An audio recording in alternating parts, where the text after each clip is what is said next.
Al wat ek wens is om Christus te ken en die krag van sy opstanding te ondervind en deel te hê aan sy lyding deur aan hom gelyk te word in sy dood.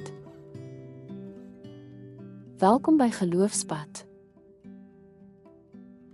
In Filippense hoofstuk 3 vers 10 deel die apostel Paulus 'n diep verlange in sy hart om Christus en die krag van sy opstanding te ken. Hierdie begeerte om Christus intiem te ken en die volheid van sy opstanding te ervaar is nie net 'n verre hoop vir die toekoms nie, maar 'n alledaagse oproep om in hom bly te wees. Paulus, selfs terwyl hy in die tronk is, spoor gelowiges herhaaldelik aan om hulle in die Here te verbly, nie ten spyte van nie, maar te midde van omstandighede.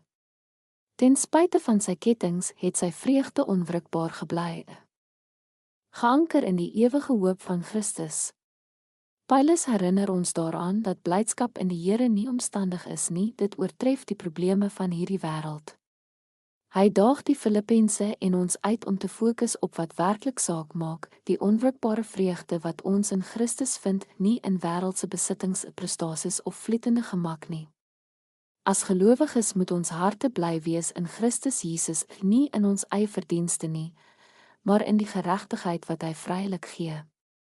In Filippense kontrasteer Paulus hierdie vreugde met die valse leringe wat probeer het om die evangeliese krag te verminder, wat ons aanspoor om enigiets wat ons blik van Christus af wegneem te verwerp. Ongeag die beproewings, wanneer ons oë op hom rig, verloor die dinge van hierdie wêreld hul greep. Ware vreugde vloei voort uit om hom te ken, nie uit ons omstandighede of prestasies nie.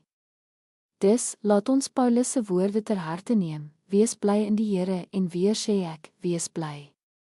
Maak nie saak waar ons in die lewe is nie, mag ons altyd gevul wees met vreugde in die ewige hoop en oorwinning wat ons in Christus het. Kom ons bid. Liefdevolle Vader, dankie vir u genade en liefde teenoor my en almal wat u kinders is.